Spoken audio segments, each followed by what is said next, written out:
The series of events that led to the disaster at the U.S. Consulate in Benghazi, Libya, was the culmination of a cascade effect of egregious decisions made by the Obama administration. However, even worse than the loss of 4 American lives and the wounding of others was the cover-up to protect those in the administration who were responsible. What events led to the Benghazi attack? Why was there no assistance provided to those under threat? Why was so much effort made into the cover-up to lie to the world as to what actually happened? When will we see accountability? Hello, I'm Colin Heaton, a veteran of the United States Army and Marine Corps, former history professor, book author, and welcome to this episode of Forgotten History.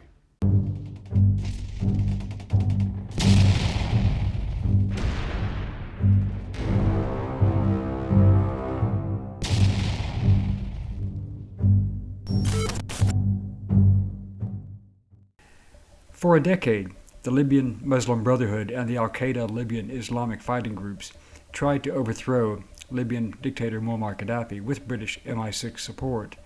Ambassador Christopher Stevens, with State Department support, pressured Gaddafi to release jihadis from prison, who then immediately organized and launched a revolution against him. This has never been explained. On 17 February 2011, the Obama administration then gave the green light to the Libyan revolt, which began and was supported by the European Union and NATO. The U.S. gave official support to Muslim Brotherhood and Al-Qaeda militias, and in March 2011, Chris Stevens managed the weapons flow from Qatar to Libyan Al-Qaeda militias. On 20 October 2011, Gaddafi was killed, and the Transitional National Council took over. Then, from January to September 2012, security conditions in Benghazi deteriorated drastically, and Ansar al-Sharia, allied with al-Qaeda, attacked Western and U.S. interests. During this period, Stevens repeatedly requested more security, but all requests were denied by Hillary Clinton, the Secretary of State, even after specific intelligence warning of an imminent attack was received in late August 2012 from a trusted local source. Another idiotic decision, from November 2011 through December 2012, was when Christy Rogers, the wife of the HPSCI chairman Mike Rogers and president and CEO of Aegis Defense Services LLC, major Democratic donors, won the large global security contract from the State Department and controlled the security for Benghazi. However, in one of the most insane decisions in recent history, they subcontracted the security of the CIA compound to the 17 February Martyrs Brigade, an affiliate of Al-Qaeda. From January through September 2012, the CIA base of operations, Benghazi, called the Annex, was tasked with the recovery of Gaddafi's looted weapons, especially surface-to-air missiles that fell into terrorist hands. The CIA previously had managed weapons collection and shipment on Libyan ships from Benghazi to Turkish ports for overland delivery to the terrorists in Syria. On 10 September 2012, Ambassador Stevens traveled from Tripoli to Benghazi with only 5 DSS officers and NSA officer Sean Smith, and they arrived in Benghazi from The Hague. On 11 September 2012, Ansar al-Sharia had set up a blockade cordoned around the special mission neighborhood, and that evening Turkish Consul General Ali Seyit Akin had a dinner meeting with Stevens at the special mission, but gave him no warning of the danger as he departed through the gathering militia forces. Upon arriving, Stevens and Sean Smith went to bed, and one DSS officer manned the Tactical Operations Center with others around the compound, but without their gear or weapons, per Hillary Clinton's personal orders that weapons were to be kept in a separate building. Another inexplicable decision. At 21:23 hours, as dozens of attackers armed with machine guns, automatic rifles, and RPGs stormed the SMC, Alec Henderson, the Defense Operations Security Communications Officer, contacted the Annex, where the GRS team immediately grabbed gear, weapons, and asked the Chief of Base permission to go to Ambassador Stevens and the compound. The COB denied permission, told them stand down, while he tried to reach the 17 February Martyrs Brigade for help. They had the security contract after all. At 21:42 hours, Stevens phoned DCM Greg Hicks in Tripoli to tell him, "We're being attacked. requesting assistance. Henderson called the Annex again, requested help, but the COB refused to allow the GRS team to go the 3/4 miles into the compound. 10 minutes later, Henderson called again and said a building was on fire, and if no help arrives, quote, we're all going to die. But again, the chief of base refused for the third time to allow the GRS team to go. At 22:05, Tyrone Woods and 5 other GRS members with a Libyan national translator decided to ignore the COB orders and loaded into 2 Level 7 armored vehicles and drove to the compound. Diplomatic Security Service guard Scott Strickland, who was with Ambassador Stevens, and Sean Smith were inside a safe room, and he escaped through a barred window, but the car kept, per standard operating procedure, beneath the window for an escape and evasion was mysteriously not there. Stevens and Smith did not follow him out the window. At 2200, an unarmed Predator drone was diverted from a Derna mission to Benghazi by Africa Command J3, Director of Operations, and recorded the attack in real time. At 22:22 hours, the State Department Operations Center, Secretary of Defense Panetta, and Chairman of the Joint Chiefs of Staff, General Dempsey, including AFRICOM Commander General Ham, were all informed that U.S. mission in Benghazi was under attack. Panetta and Dempsey met with President Obama as Undersecretary of State Patrick Kennedy continually refused the repeated requests to send a Marine Corps Fleet anti-terrorism security team to Libya, while Secretary of State Clinton phoned CIA Director David Petraeus to coordinate. This was a ruse. At 2200, the GRS team cleared the compound of all attackers, and they located and removed Sean Smith's body from inside the building, which was still on fire. Also located and escorted out were 6 people, including DSS guards, found hiding in a safe room, but they were unable to locate Stevens. DSS guards told them that the 17 February Martyrs Brigade, responsible for security, had opened the compound gates, allowing the attackers in, and then many joined in the attack. Later, the CIA GRS arrived back at Annex under heavy fire, took up positions on rooftops, repelled multiple waves of attackers while remaining in constant secure communication over emergency channels with higher authority. At 23:30, former Navy SEAL Glenn Doherty, 2 members of the SST, and 2 United States Marines departed Tripoli in leased C-130, arriving in Benghazi Airport at 0130 local time on 12 September 2012, where they were delayed by terrorists in the streets for 3 hours before getting into the Annex. At 0115, United States Department of Defense Chief of Staff Jeremy Bash sent an email to the DOS leadership immediately offering forces that could move to Benghazi. Quote, we have identified the forces that could move to Benghazi. They are spinning up as we speak, end quote.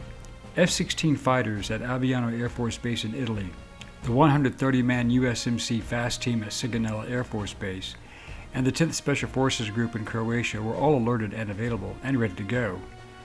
They were told to stand down, an order that could only come from the Commander-in-Chief, President Barack Obama.